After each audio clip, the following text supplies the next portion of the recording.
Isa sa mga busiest area dito sa Manila itong Liwasang Bonifacio na napakaraming mga pasahero. So finally, nabuksan na itong new modern bus stop. Bukod dito sa modern bus stop, itong way na papunta dyan sa Manila Post Office ay nagkaroon na rin ng development.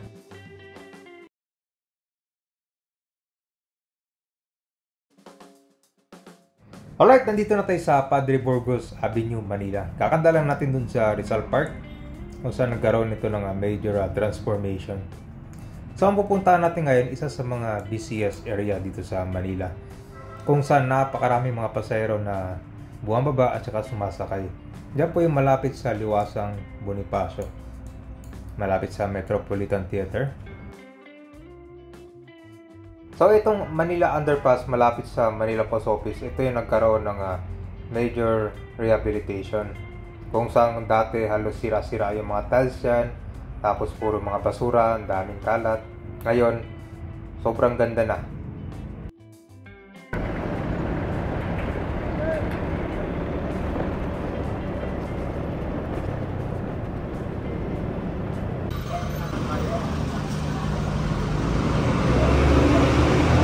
So itong underpass na to, ito yung hindi pa siya napaganda. Compare mo doon sa underpass malapit sa Manila City Hall, nagkaroon ng rehabilitation. So dito marami ding dumadaan sa ilalim ng underpass.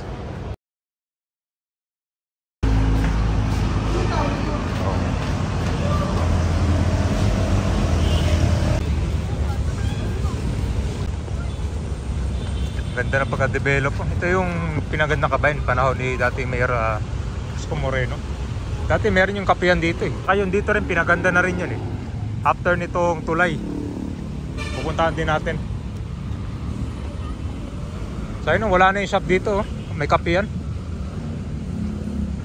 Hidden Garden Cafe. Oo nga, sirado na.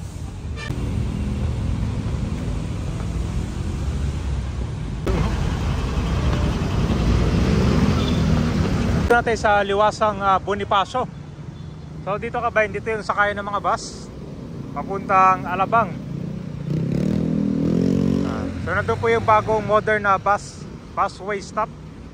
So ang Liwasang Bonifacio Park, isa itong Freedom Park na dito inhale protest at saka yung mga nagrarally.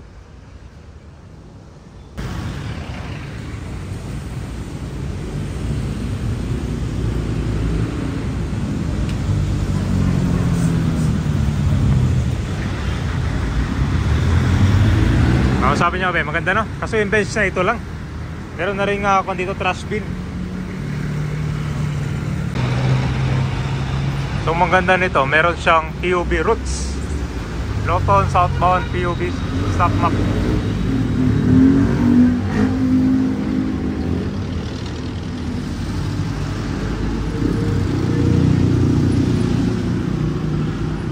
Dalawa itong bagong bus stop. Ito naman yung isa.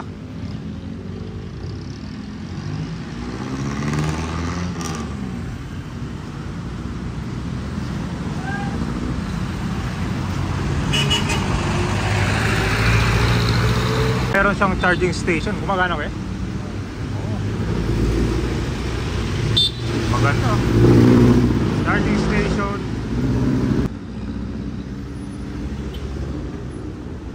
Wala ka ba yun? Libreng charging station.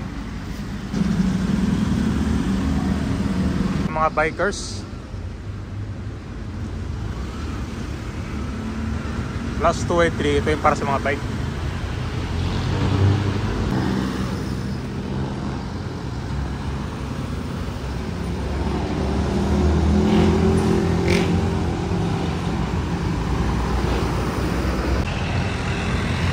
So ito mga kabayan, ito yung papunta na sa Alabang, ito mga biyahe ito, mga bus, tsaka mga UB Express. Ayan o. Tsaka mas safe na dito kasi marami ng ilaw, dati madilim dito eh. So Balagtas, PITX, dito rin pala kung babaan yan, papuntang MOA. Dito yung sakayan.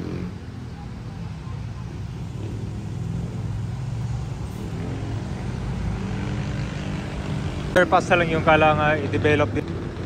Tignan mo yung underpass ito kabayan. Yung flooring niya nagka-faded na.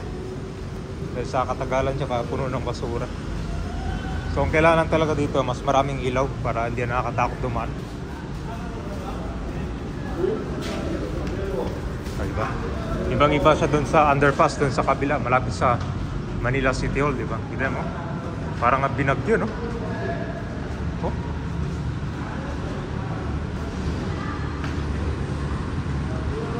Diba? Puno siya ng basura.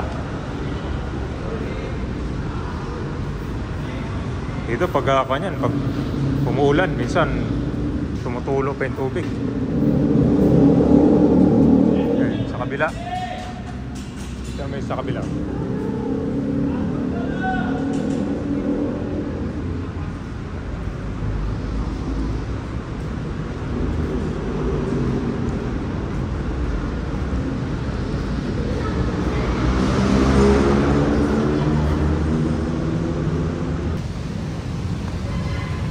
Yan, kapag itong Freedom Park Kabayan, puno talaga ng tao to. Lalo na kapag merong mga event, yung mga nagrarally.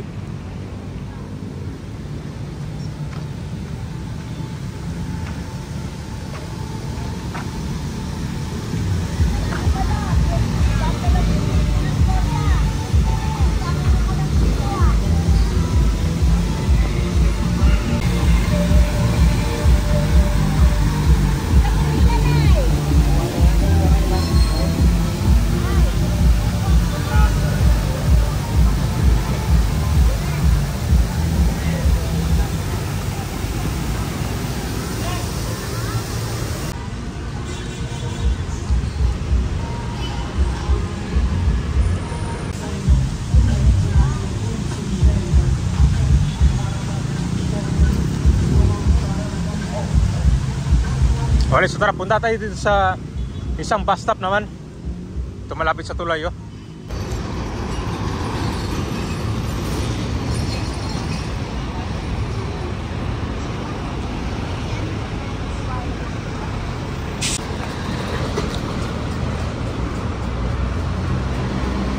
Sirado pa rin pala. Hindi pa pala nabuksan to isang bus stop. Alam ko dati nagkaroon to ng redevelopment. Marami silang inayos, no? Sirado pa rin.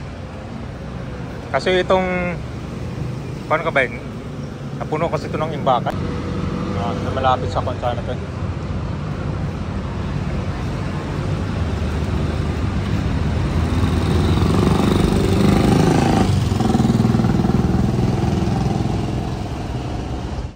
Ito yung bus stop na kulay pula, yan yung napunta natin. Sirado pa rin siya. Itong dalawa yung nabuksan. Yan, malapit dito sa Liwasang Bonifacio. So, malaking tulong din lalo na sa mga commuters to. Dati kasi madilim masyado dyan eh. Ngayon maliwanag na.